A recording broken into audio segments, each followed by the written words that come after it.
Assalamualaikum warahmatullahi wabarakatuh. Mohon izin Pak, izin memperkenalkan diri.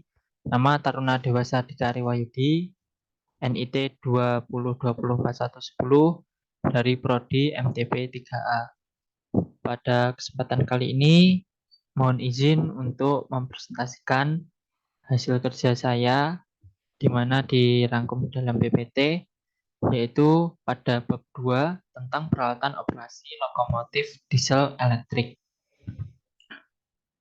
Untuk yang slide selanjutnya, di sini ada pokok bahasan. Pada pokok bahasan kali ini kita akan membahas tiga, di mana yang pertama adalah tata letak peralatan lokomotif diesel elektrik. Yang kedua adalah peralatan pada SWP. Yang ketiga ada peralatan pada control stand.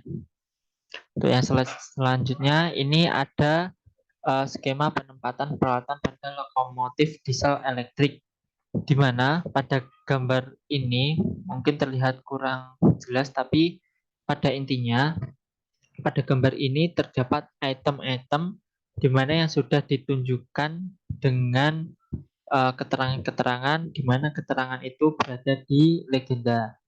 Untuk yang slide selanjutnya, yaitu peralatan pada switch panel atau bisa kita sebut SPP.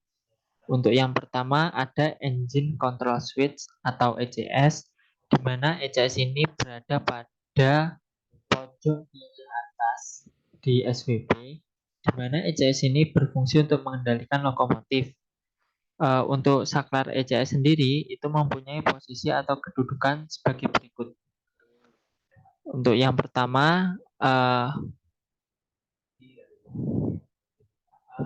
ini ada lokomotif CC201 untuk seri 01 sampai 38, di mana posisi stop itu untuk mesin diesel mati, posisi run itu untuk lokomotif dapat dioperasikan, posisi idle itu mesin diesel hidup tetapi lokomotif tidak dapat dioperasikan. Lalu posisi pump, posisi ini untuk memompa bahan bakar pada saat akan menghidupkan mesin diesel. Lalu ada posisi start, di mana posisi ini untuk mengengkol atau menghidupkan mesin diesel. Untuk yang selanjutnya, lokomotif CC201 untuk seri 39 sampai 72.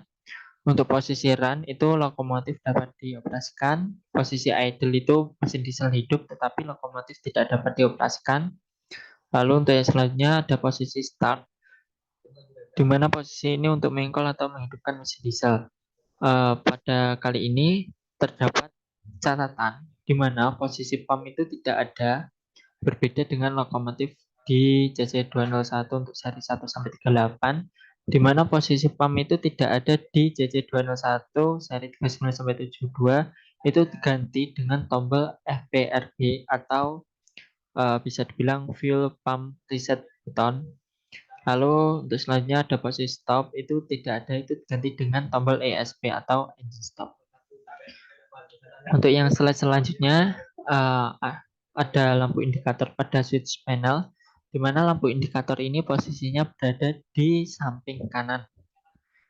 Lampu indikator sendiri itu terdiri dari lampu untuk tanda atau indikator apabila lokomotif mengalami suatu hal, di mana untuk lampu indikator ini terdapat ada 7 item, di mana 7 item ini yang pertama ada tekanan minyak pelumas rendah, yang kedua ada tekanan air pendingin rendah, yang ketiga ada selubung engkol tekanan kelebihan, yang keempat ada pengaman api, kelima ada mesin panas, keenam ada saringan kertas kotor, dan yang ketujuh ada ground power.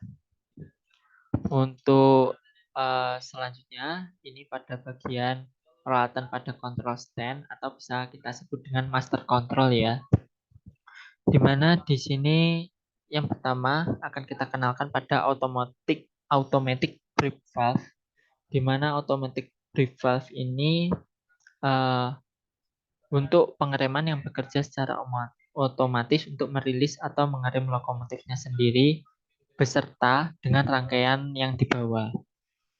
Untuk yang selanjutnya ini ada gambar pada auto brake valve, bisa dilihat gambarnya jelas, di mana pengereman ini mempunyai beberapa posisi atau kuadran, yaitu Yang pertama itu ada rilis. Rilis itu sendiri itu untuk pengisian peralatan pengereman atau untuk melepas proses pengereman itu sendiri.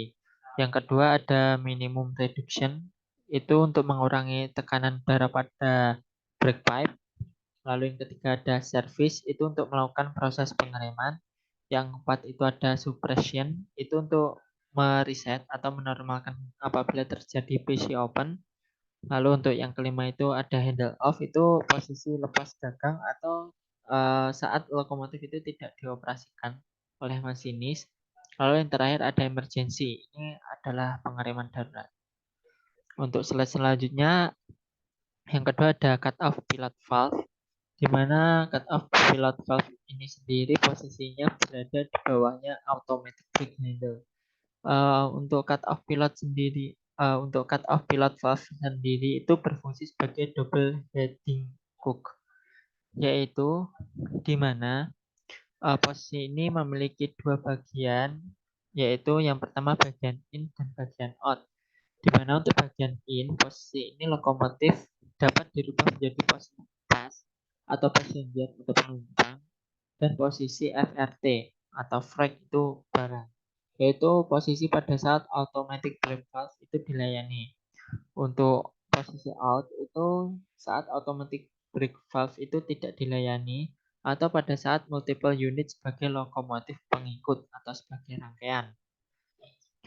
Lalu untuk yang ketiga itu ada independent brake handle, di mana posisi dari independent brake handle ini sendiri berdekatan dengan cut off pilot valve, di mana berada di sebelah kanan dari cut off pilot valve.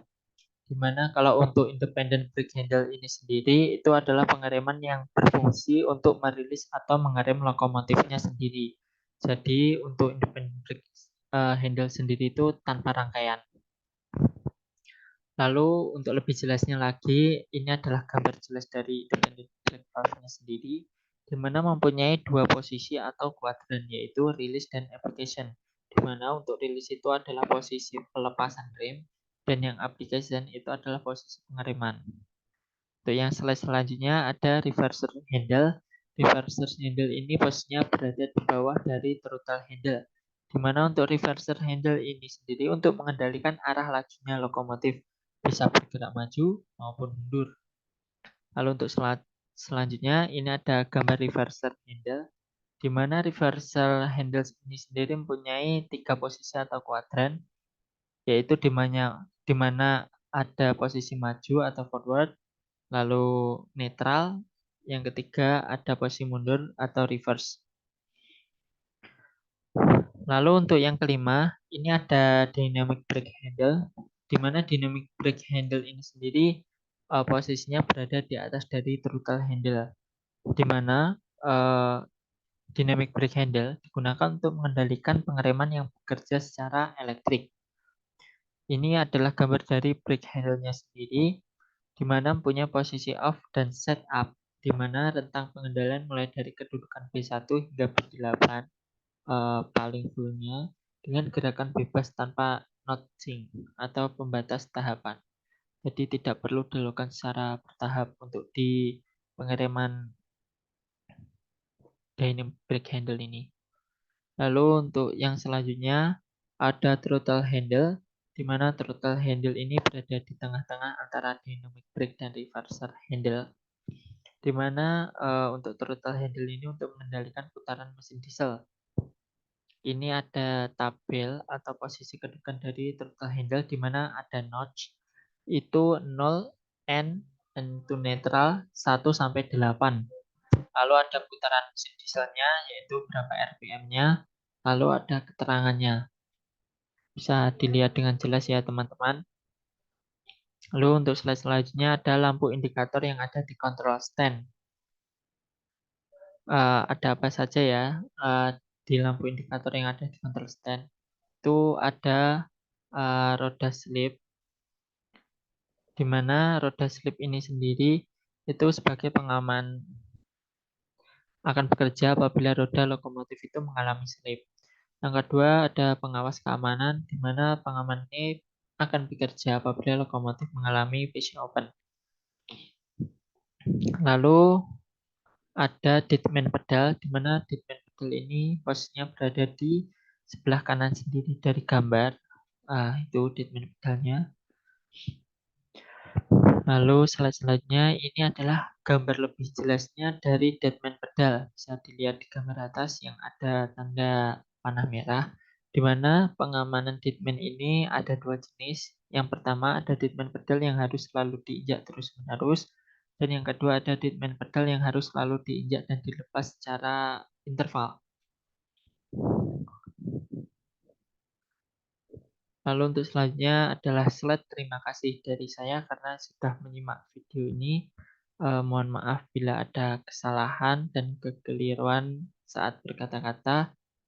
Terima kasih. Assalamualaikum warahmatullahi wabarakatuh.